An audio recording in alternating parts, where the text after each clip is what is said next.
గమనించారా? మన సఖు దగ్గర మంత్రదండం ఉంది. నిన్న తనకి కనీసం నిలబట్టానికి శక్తి లేదు.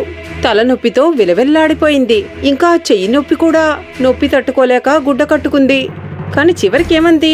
నేను నాటకమాడాను అంది. కాని మనందరికీ తెలుసు కదా ఏది నిజమో. తను నిజంగానే తలనొప్పితో బాధపడింది. సఖు వినుకు చెప్పింది అబద్ధం కాదు.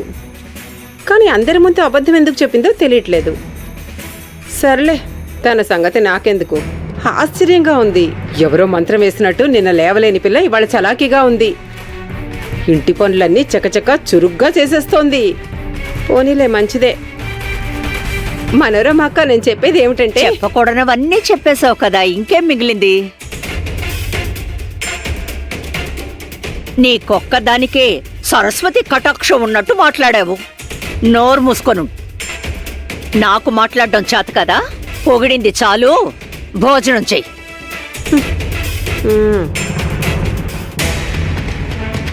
సక్కు పురాణం ఆపి భోంచెయ్యి.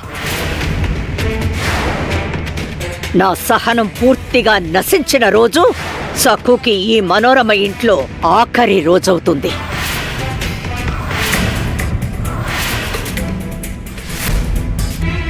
నీ ప్రవర్తనలో మార్పు రాకపోతే, నేను చెప్పినట్టు నడుచుకోకుండా నువ్వు ఎదురు తిరిగితే నేను నిన్ను మీ పుట్టింటికి పంపించేస్తాను.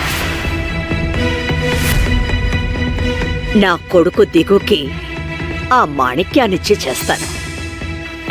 ఆపో, కూర్చొని భోజనం చేయి. మమ్మల్ని కూడా తిన్నవు.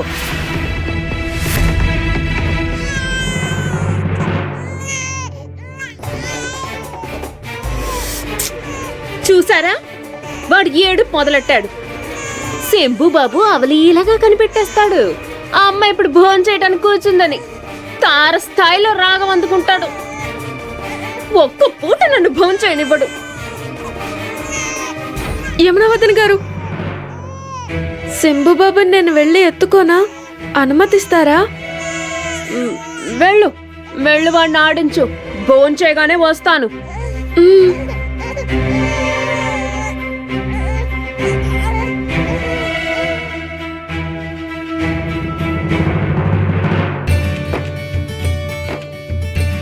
ఏంటి బంగారు కొండ, ఏమైంది నాన్న? ఎందుకు ఏడుస్తున్నావు నువ్వు? నిద్ర లేవగానే ఎవరు కనపడలేదని ఏడుస్తున్నావా? బుంగమూతి పెట్టకూడదు, చక్కగా నవ్వాలి. అమ్మొచ్చాక చెప్పు, నేనింకా చిన్నపిల్లాన్ని కాదు, పెద్దవాణ్ణి అయిపోయాను అని. సరే, బయటికి వెళ్దామా? నేను నీతో ఆడుకోవడానికే వచ్చాను. మనమిద్దరం బయటకు వెళ్ళి ఆడుకుందాం, సరేనా? నీకు కాకమ్మని పిచ్చికమ్మని చూపిస్తాను. మరి నువ్వు ఏడవకూడదు.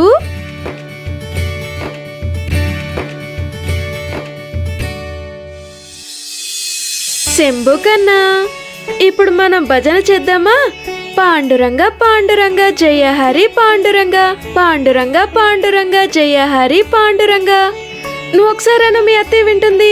పాండురంగ పాండురంగ జయ హరి పాండురంగ, పాండురంగ పాండురంగ జయ హరి పాండురంగ. దీని చూడు, పాండురంగ పాండురంగ జయ హరి పాండురంగ, పాండురంగ పాండురంగ జయ హరి పాండురంగ, పాండురంగ పాండురంగ జయ హరి పాండురంగ, పాండురంగ పాండురంగ జయ హరి పాండురంగ, పాండురంగ పాండురంగ జయ హరి పాండురంగ.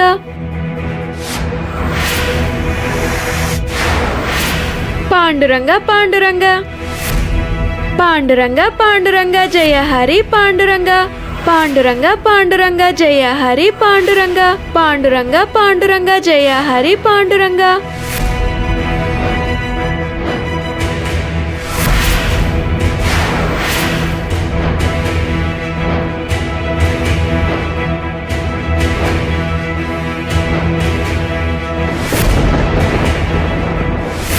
అయ్యో అత్తయ్య గారు, పొరపాటున నోరు జారి అలా అనేసానండి. నేను భజన చేస్తుంటే శంభుకి నచ్చింది. బాబు ఏడు పాపేశాడు. అందుకని అంతా మర్చిపోయి ఈ ఇంటి నియమాల్ని ఉల్లంఘించి నా మాట పెడచెవన పెట్టి పాండురంగడిని స్మరిస్తూ కూర్చున్నావా నువ్వు?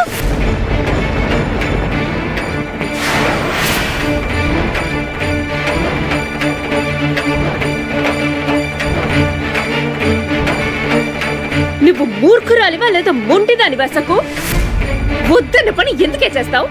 మా అమ్మని మనోవేదనకి గురి చేయటం నీకు బాగా అలవాటైపోయిందే. అదేంటంటే పాండురంగడి నామస్మరణ శంభుబాబుకి నచ్చిందంటోంది. అంటే వీడు పెద్ద అయితే మా అన్న శ్రీధర పంతులు అవుతాడు.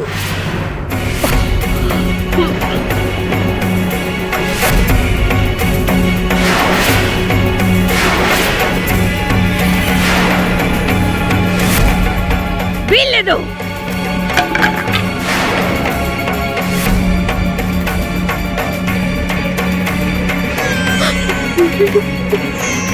శంభు బాబు ఇలారా.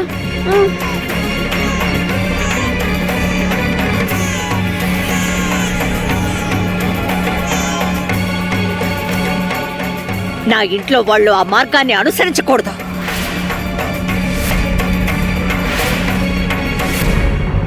ఈ సక్కు ఎన్ని ప్రయత్నాలు చేసినప్పటికీ ఆ పాండురంగడి నామస్మరణ నా ఇంట్లో జరగనివ్వను.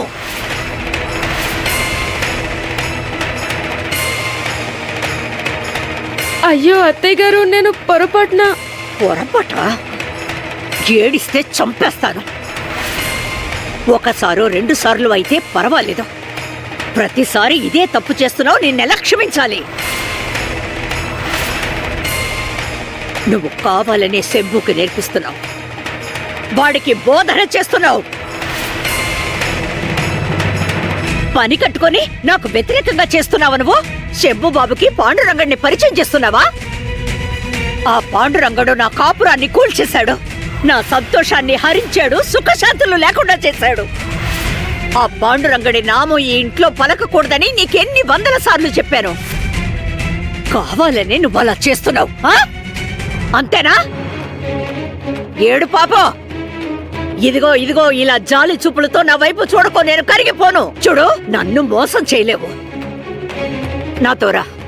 రావే. నాతో రా, నీ సంగతి చెప్తాను.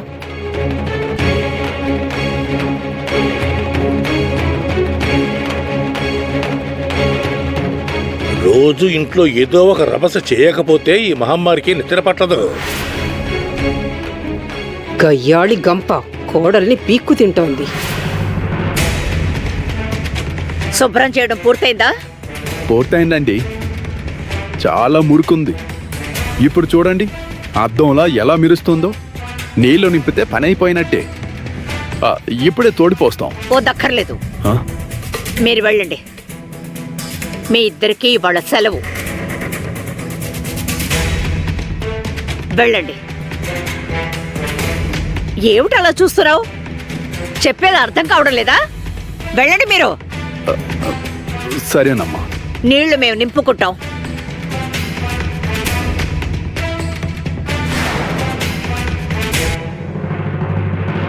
నన్ను అనుకరించడం నీకు మహా సరదా కదా? బుద్ధొచ్చేలా శిక్ష విధిస్తాను. వెళ్ళు. మన బావిలో నీళ్లు తోడి ఈ తొట్టి నింపు. నీళ్లు కింద పోస్తే ఊరుకోను.